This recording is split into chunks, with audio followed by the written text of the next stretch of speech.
አሰላሙ አሌይኩም ወራህመቱላሂ ወበረካቱ። ውድ ቤተሰቦቼ እንዴት ናችሁ? ሰላም ሰላም ብያለሁ። እኔ ሰላም ነኝ። እንዴት ናችሁልኝ እናንተ? እኔ ጋር ሁሉ ሰላም፣ ሁሉ መልካም ነው። ያው እንግዲህ ትደነግጣላችሁ፣ ግን ምንም ማድረግ አይቻልም። ያው ሞትም ቢሆን ይሄን ያህል ነው። ዛሬ ተመጥበህ የመጥበው ዱላ በጣም ሩቅ ነው እና መሰላል ላይ ወጥቼ መሰላሉ ወድቆ እኔም ያው እንደምታዩት እንግዲህ ብቻ ፈጣሪ አትርፎኛል። እንግዲህ ለሞት እስካልሰጠኝ ድረስ ይሄን ሆንኩ አልልም። ያው ሞትም ስላለ ማመስገን ግድ ነው። አልሐምዱሊላህ ተርፌያለሁኝ። እንዳደነግጡ ደህና ነኝ። ያው ትንሽ እንደዚህ አሸግ አድርገውልኛል ዶክተሮቹም። እጄንም ትንሽ ቀጥቀጥ አድርገው የነበረ እንዲያታንቀሳቀሽው ብለውኛል እና ዱአ አድርጉልኝ የኔ ወዶች። አላህ ተረፈ ጌታ። እንግዲህ ደግሞ ትንሽ ፊቴንም ወጥ ዝጋ ደሙ ብቅ ብሎ ይታያችሁ ከሆነ ወጥ ዝጋ ፊቴንም ዝጋ ትንሽ ቀጥቀጥ አድርጎኛል። ልክ በመሰላሉ እንድትወናወንና መሰላሉ እንዲወደቀ የሆነ ይሄ የውሃ በራዳው አለ አይደለ? እሱ የሚረከብበት ያ ጉጡ መታኝ ፊቴን እዚህ ላይ እዚህም ግንባሬን ድንገት በሩ መጥቶኛል። ኮሽናይቱ ትንሽ ጥብብ ያለ የነበረችና በጣም ነው የማታዟዙር ናት እና ብቻ እንግዲህ ተርፌያለሁኝ። እንዳደነግጡ ደህና ነኝ። ለሞት አይሰጠኝም። ዙሮ እንደምታስቡ እንደምትጨናነቁልኝ አውቃለሁ። ያው በዚህ መልኩ እኔ ግን በኢትዮጵያ መውጣት የለብኝም ነበር። ግን ያው እኔ እንግዲህ የኔን ሁኔታ ሁላችንም እንግዲህ ያው ስለታወቅኩኝ ችግሬም ህመሜም ሁሉንም ነገር ወደ እናንተ ስለሆነ የማሳውቀው ለዛ ነው። ምናልባት እንኳን ብጠፋ እንዳታስቡ፣ ምንም አልሆንኩም። ሸበካ ላይ ኖረኝ ይችላል፣ ወጣ እችላለሁ። እንደዚህ እኮ ነው አያሰሩኝም። ካልሰራሁላቸው ደግሞ እናደርግላቸዋለሁኝ። ሄደሽ ረፍት አድርገሽ ነው ቶሎ ብለውኛልና እስኪ አሁን አክስቴ ጋር ደውዬ ወደ እሷ ጋር ሄዳለሁ ማለት ነው።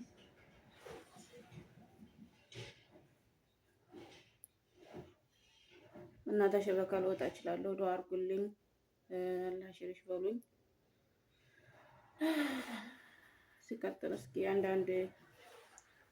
አንድ ሁለት ቪዲዮዎች ላሰማችሁ ማለት ነው ከዶክተር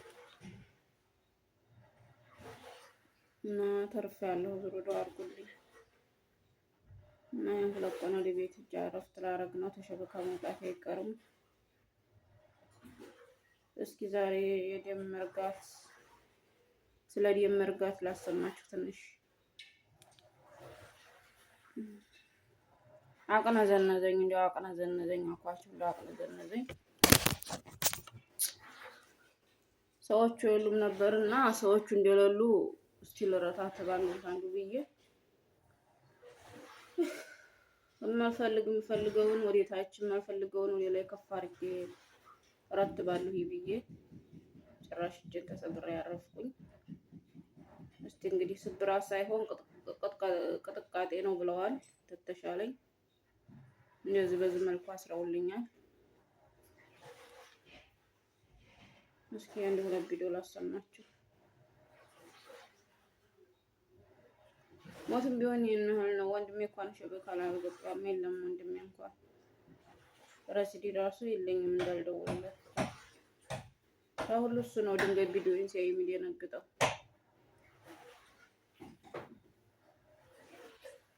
ሰላም አለይኩም ወራህመቱላሂ ወበረካቱ። ዛሬ ደግሞ ስለ ደም መርጋት ወይም ደግሞ ስለ ቬን ትሮምቦሲስ ትንሽ ልበላችሁ ብዬ ነው። እንግዲህ ደማችንን ከተለያየ ሰውነት ክፍል ተቀብለው ወደ ልብ የሚወስዱ ደም መልስ ደም ስሮች አሉ። እነሱ ላይ እንግዲህ ደም በተለያየ አጋጣሚ ወይም ደግሞ በተለያየ ምክንያት ሊረጋ ይችላል። እንግዲህ ደም የሚረጋባቸው የተለያዩ መንስኤዎች ወይም ደግሞ አጋላጭ ነገሮች ሊኖሩ ይችላሉ።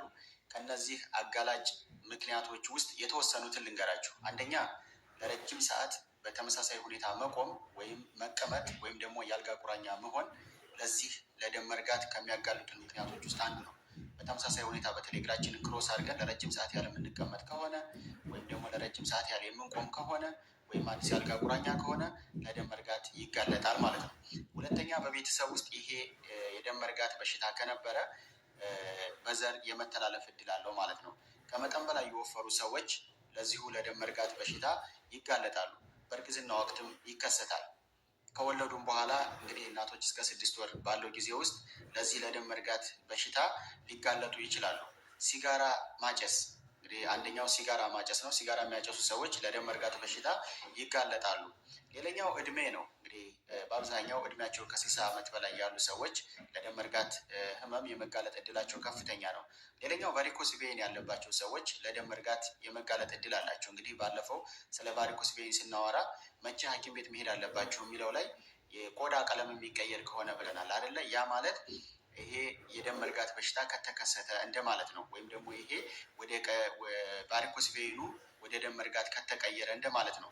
ሌላኛው እንግዲህ ቀዶ ጥገና ያደረጉ ሰዎች በተለይ ሜጀር ሰርጀሪ የምንለው ከፍተኛ ቀዶ ጥገና ያደረጉ ሰዎች ለደም መርጋት በሽታ ሊጋለጡ ይችላሉ። ስለዚህ ደም መርጋት ካለ በተለይ እግራችን ላይ ባት አካባቢ ላይ ደም መርጋት ካለ ምን አይነት ምልክቶች ሊታዩ ይችላሉ? አንደኛ የቆዳ ቀለም መለወጥ ይኖራል።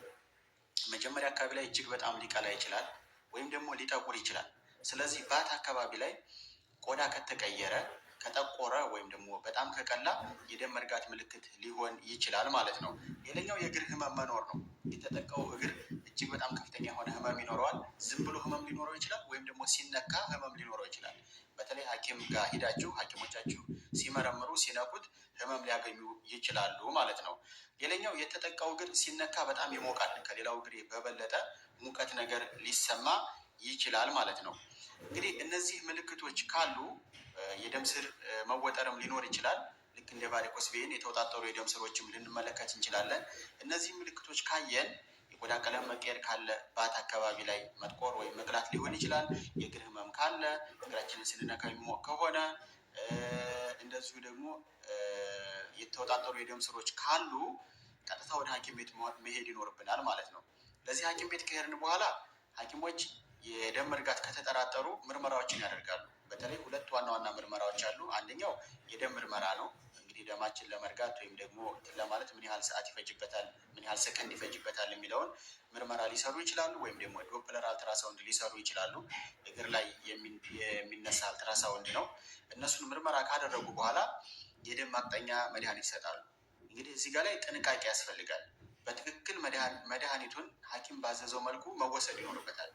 ይሄ ካልሆነ ግን እዚህ እግር አካባቢ ላይ የተቋጠሩት ደም ወይም ደግሞ የረጋው ደም ተቆርጦ ወደ ሳምባ አካባቢ ሄድና ሳምባ ሊዘጋ ይችላል። ለድንገተኛ ህመም ሊያጋልጥ ይችላል። ስለዚህ በትክክል መድኃኒቱ መወሰድ አለበት። በትክክል ላቦራቶሪ ቀጠሮ በተሰጣችሁ ልክ እየሄዳችሁ ላቦራቶሪ ክትትል ማድረግና መድኃኒቱን በትክክል መውሰድ ያስፈልጋል ማለት ነው። ይህ በሚደረግበት ሰዓት ላይ እንግዲህ የአኗኗር ዘይቤን መቀየር ያስፈልጋል። ለምሳሌ ክብደት መቀነስ ሊሆን ይችላል። ሲጋራ የሚወስዱ ሰዎች ሲጋራቸውን ማቆም ይኖርባቸዋል። አካላዊ እንቅስቃሴ ማድረግ ተገቢ ነው። እግርን ከፍ እያደረጉ እረፍት ማድረግ ወይም ደግሞ መተኛት ተገቢ ነው። እንዲሁም ደግሞ ከታች ጨምቀው የሚይዙ ስቶክስ ወይም ደግሞ ካልሶችን መልበስ ተገቢ ነው ማለት ነው። ይህን በማድረግ እንግዲህ ሐኪሞቻችን ጋር እየተመካከርን ይህን የደም መርጋት በሽታ በአግባቡ ትሪት መደረግ መቻል አለበት። ያ ካልሆነ ግን ተቆርጦ ወደ ሳምባ ይሄድና ለድንገተኛ ለድንገተኛ ሞት ሊዳርግ ይችላል። እና እንግዲህ እንደሰማችሁት ነው የደም መርጋት ይህንን ያስከትላል። ሁላችንም ራሳችንን መጠበቅ አለብን። እና ዛሬ እንኳን ብዙም ማውራት አልችልም። ራሴ ነው እንስላለኝ። እስኪ አረፍ ልበል ማለት ነው። ራሴ ተነቃንቋል። በቃ በጣም ነው የተነቃነቀው ራሴ። መልካም ነው።